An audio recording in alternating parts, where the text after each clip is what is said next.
Il y a une célèbre blague juive que vous connaissez peut-être qui raconte que Moïse, lorsqu'il est monté sur le mont Sinaï, a reçu les 613 commandements de la bouche de l'Éternel. Et lorsqu'il a entendu ce commandement, répété à plusieurs reprises dans la Torah, « Tu ne cuiras pas l'agneau dans le lait de sa mère », une conversation se serait engagée entre Moïse et l'Éternel.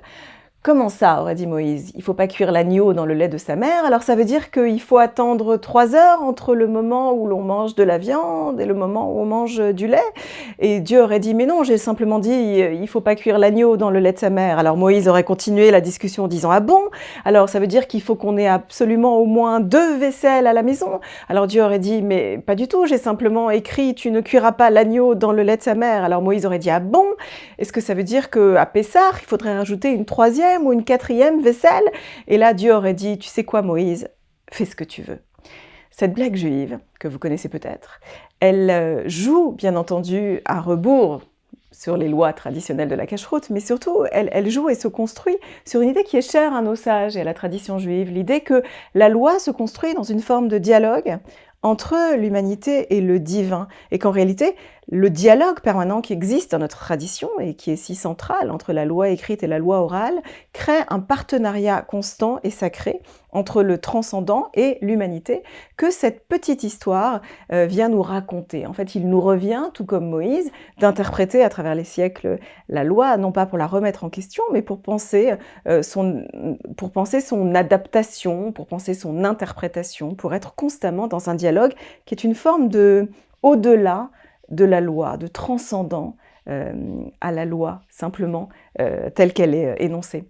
Et figurez-vous que dans cette paracha que nous lisons cette semaine, une paracha qui s'appelle Shemini, il est beaucoup question de kashrut. C'est souvent la paracha qu'on définit comme étant la paracha des lois alimentaires. Alors elle ne rend pas du tout compte d'une telle conversation humoristique entre Dieu et Moïse, mais dans cette paracha, il est question de très nombreuses espèces qui sont définies comme étant des espèces pures ou des espèces impures, des espèces propres ou impropres à la consommation, des espèces parfois animales que l'on connaît et d'autres dont on ne sait pas exactement à quoi elles correspondent aujourd'hui dans le règne animal. Voilà, mais un énoncé de loi alimentaire qui nous est donné.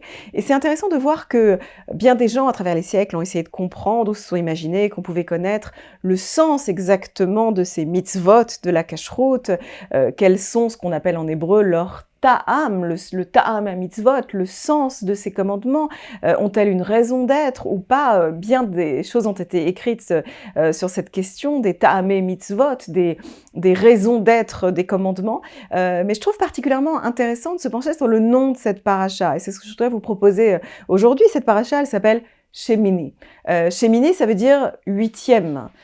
En fait, pourquoi cette paracha s'appelle ainsi? Parce qu'elle commence par ces mots, Yom HaShmini, au 8e jour, après que les prêtres aient été ordonnés. Il est question d'un 8e jour, et ça va devenir le titre de cette paracha de la Kashrut. Et c'est intéressant de se demander ce que ce 8 signifie pour nos sages. Vous savez sans doute que dans la tradition rabbinique, les chiffres ont des correspondances, symbolisent bien souvent quelque chose. Par exemple, le 7. C'est bien entendu le chiffre de Bereshit. En 7 jours, le monde a été créé. 7, c'est le chiffre de la création. Si bien que pour nos sages, le 8, qui est un 7 plus 1, c'est un peu plus que la création, un peu plus que les lois naturelles du monde, de l'organisation de l'univers. Voilà pourquoi 8 est toujours le chiffre du miraculeux, du transcendant. C'est le chiffre, bien sûr, qu'on associe très souvent à une fête du calendrier juif, la fête de Hanouka. À Hanouka, on allume 8 bougies,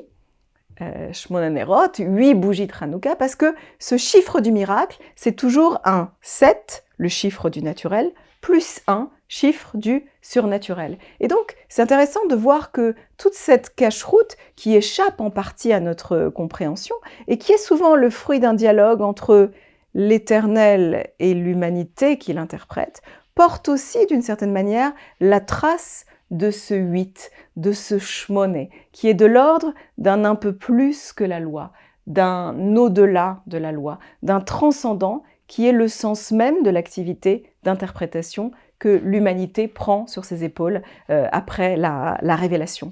Ce mot 8, shmoné, est proche d'un autre mot que vous connaissez peut-être, le mot de shemen. Shemen, ça veut dire l'huile en hébreu. Et là encore, l'huile a toujours quelque chose à voir, ce matériau, avec la possibilité d'un au-delà. Quand le Messie arrivera, on dit qu'il sera oint, c'est-à-dire couvert, d'huile, comme si la matière, l'huile, racontait un au-delà de l'histoire, un transcendant. À Hanouka, on allume des petites lumières dans une huile. Ces lumières, elles flottent sur cet élément huileux, comme si le 8 et l'huile, et vous l'entendez en français, ça sonne presque comme des homonymes, avaient quelque chose à nous raconter sur la possibilité du plus grand que soi, du transcendant. Je vous invite à y réfléchir, tout particulièrement peut-être quand vous allumerez les bougies de Shabbat. Très bientôt. Shabbat Shalom.